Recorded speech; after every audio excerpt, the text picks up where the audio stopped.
don't give a fuck what nobody say. Some of the worst people in the motherfucking world is a liar and a thief. And their actions are always going to be unpredictable, and they going to lie and say, I ain't did that shit. Now, with that being said, have you ever heard of Brittany Norwood? If you have or have not heard of her, you got to know. We about to talk about it. Now, Brittany worked at Lululemon.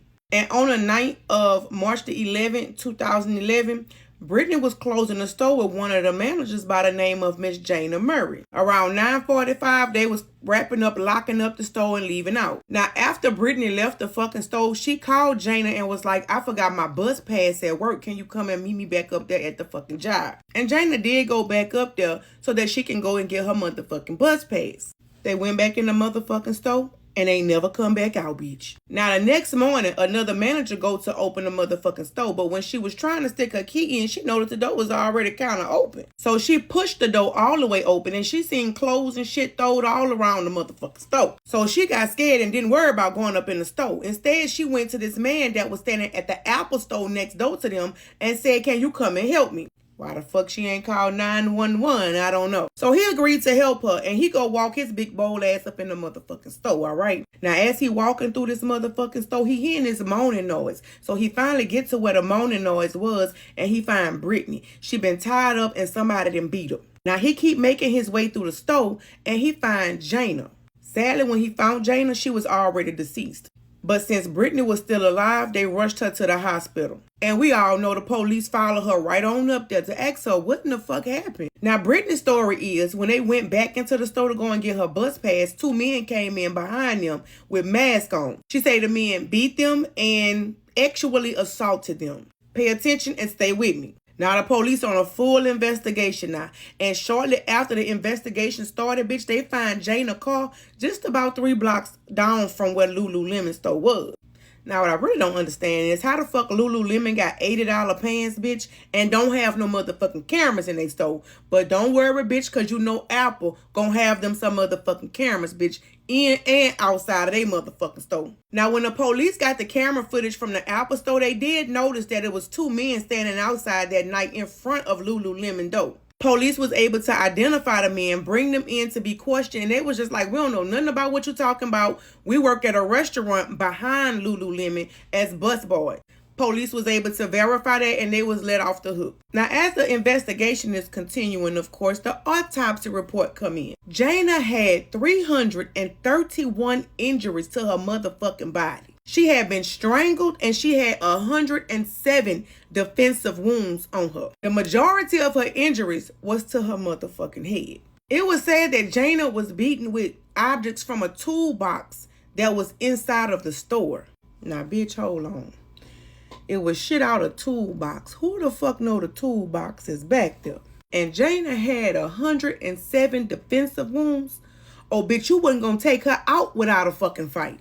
Rest easy, Jana. If you're still watching, put some pink hearts in the chat for Jana. Now, by the time we get to the autopsy phase of this fucking case, this is national fucking news everywhere. Everybody is hearing about this shit. And police is getting buku motherfucking tips. One man reported seeing a homeless man that was in the area a whole lot or whatever. Now, he said this homeless man was with a second man this particular night, and they was by the Lululemon store. So the police go out and they find this homeless man. They bring him in for questioning. And bitch, would you believe when they found the man, he was all beat up? So the police was like, what happened to you? And he was like, another homeless man hadn't fucking jumped on him. At first, police thought they had something. But then they was like, no, the DNA that's on your body right now is too fresh. This couldn't be from the Lululemon Unalived. But the police still decided to take his DNA and test it. But as we can imagine, it wasn't a match to Jana's or to Brittany. Then the police decided to go back to the motherfucking crime scene just to look around a little bit more. The more they look, the more they say something just not right here. So their conclusion with this crime scene is if we had 4 people in the store, we should have a lot of footprints. And they didn't. One set of footprints was a size 14. That's a big ass motherfucking foot, bitch. The other set of footprints was real small and petite one that could possibly fit a woman. But what are the other 2 sets of fucking prints at? So the police decided to go to Brittany's house to ask some more questions just for clarification. And Brittany added in an extra detail. She told the motherfucking police that one of the dudes that was in the motherfucking store picked her up and threw her on top of Jana and said, "You lucky, you cute." Girl, if you don't sit the fuck down somewhere, if they was gonna unalive you, they was gonna unalive you, bitch, if you're cute or you're ugly. Anyhow, child. The police asked this crazy hoe, "Do Lululemon sell shoes?" She said no, but they do keep 2 pair of shoes in the store in case customers want to get measured or resized. Now, bitch, you know that shit don't sound right. I don't know about y'all, but I ain't the sharpest tool in the shed. But I would think if I need my motherfucking feet to be measured or resized, I'ma be at the motherfucking shoe store. Now, one of these motherfucking police was like, "I think she did this shit." But the other police was like, "Nah, she couldn't have did this shit. Look at her. She looked like a victim." So the lead detective was like, "Can you come on down to the motherfucking police station and give us some of that good DNA?" Brittany gone to the motherfucking police station to give her motherfucking DNA, and she took 2 siblings with her. Now, after she left, after she gave DNA, the 2 siblings came back and told the police that, "I think Brittany not telling everything because she's scared of whoever did this shit to them." So, the police asked Brittany to come down to the police station for questioning a 4th time. And this time, she added an extra fucking detail. She said that the fucking men that broke up in the store forced her to find Jana keys. And they told her, "Go and move this motherfucking car. And if you're not back at this motherfucking store in 10 minutes, we gonna unalive you."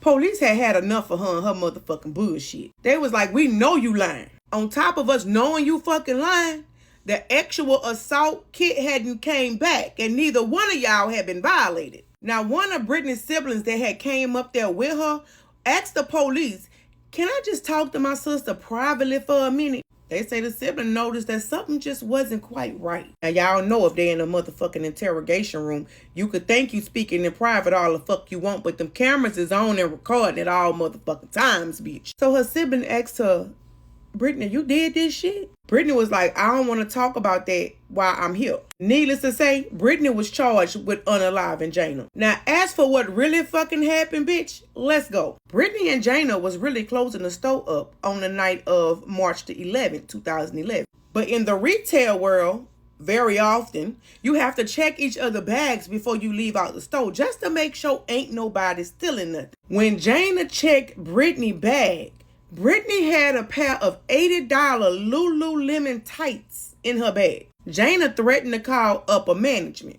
Jana should have kept her motherfucking mouth shut. And how the fuck Lululemon is going to rely on them to check each other bag and not have these motherfucking cameras? Anyhow, child, back to the motherfucking story. When they left, it was just on Brittany's mind. I can't let her do this shit. So she said, "I'm going to call her back until I forgot my motherfucking bus pass." Once they was back in that motherfucking store, bitch, Brittany attacked Jana. This attack was so brutal and loud, the employees in the Apple store actually heard Jana. It was said that they heard somebody saying, "Please God, somebody help me," and so on and so on. But the Apple employees said they just thought it was 2 females over there just having a little cat fight. They ain't call no police. They ain't go check and see what was going on or none of that shit. Now, Brittany took that size 14 shoe to try to make it seem like it was a man that was actually in a store somewhere. Then she tied herself up until the next fucking morning. Brittany's stupid, simple duck ass was sentenced to life in jail with no possible chance of parole. Don't none of this shit make sense to me. You gonna unalive her for some $80 tights, bitch. You don't get discounts at Lululemon? Nevertheless, rest easy, Jana. Condolences to any family members, friends, or associates that may have known her.